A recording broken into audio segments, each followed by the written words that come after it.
ఆలోచిస్తే తెలంగాణ రాష్ట్రంలో జరిగిన అభివృద్ధిని చూసి మున్సిపల్ ఎన్నికల్లో ప్రజలు తీర్పు ఇవ్వాలని ముఖ్యమంత్రి రేవంత్ రెడ్డి విజ్ఞప్తి చేశారు. మిర్యాలగూడ మండలం గూడూరులో యంగ్ ఇండియా రెసిడెన్షియల్ స్కూల్ కు శంకుస్థాపన చేశారు. రేషన్ కార్డుల కోసం గతంలో 10 ఏళ్ల పాటు ఎదురు చూడాల్సిన పరిస్థితి వచ్చిందన్నారు. ప్రస్తుతం రాష్ట్రంలో 3.17 కోట్ల మందికి 6 కిలోల చొప్పున సన్నబియ్యం ఇస్తున్నామని చెప్పారు. నల్గొండ ప్రజలు ఫ్లోరైడ్ నీళ్లు తాగడానికి కారణం బీఆర్ఎస్ అన్నారు. కేసీఆర్ కు పోలీసులు నోటీస్ ఇస్తే తెలంగాణ జాతికి ఇచ్చినట్టు చెప్తున్నారని సీఎం విమర్శించారు. ఈనాడు తెలంగాణ రాష్ట్రంలో మున్సిపల్ ఎన్నికల నగారా మోగింది. ఎన్నికల్లో 7 మున్సిపల్ కార్పొరేషన్లు 116 మున్సిపాలిటీలలో ఎన్నికలు జరగబోతున్నాయి.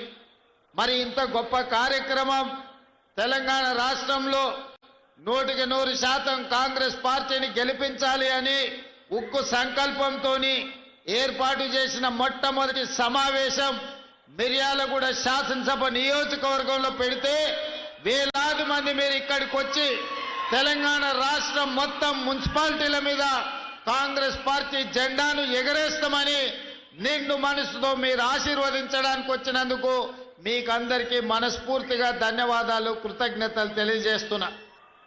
ఈనాడు ఈ సమావేశంలో మా యువమిత్రుల కంటే మా ఆడబిడ్డలు ఉత్సాహంగా పాల్గొనడాన్ని చూస్తుంటే ఈ ఎన్నికల్లో మనకు ఎదురే లేదు. మహిళా శక్తి ముందు ఎవరు నిలబడలేరు, ఎవరి వల్ల కాదు ఈసారి విజయాన్ని అడ్డుకోవడంలో అని చెప్పి నాకు సంపూర్ణమైన విశ్వాసం, నమ్మకం కలిగింది. మిత్రులారా, మనం వచ్చి 2 సంవత్సరాలైంది. ఈ 2 సంవత్సరాలలో మనం తీసుకున్న కార్యక్రమాలను ఒక్కసారి ఆలోచన చేయండి.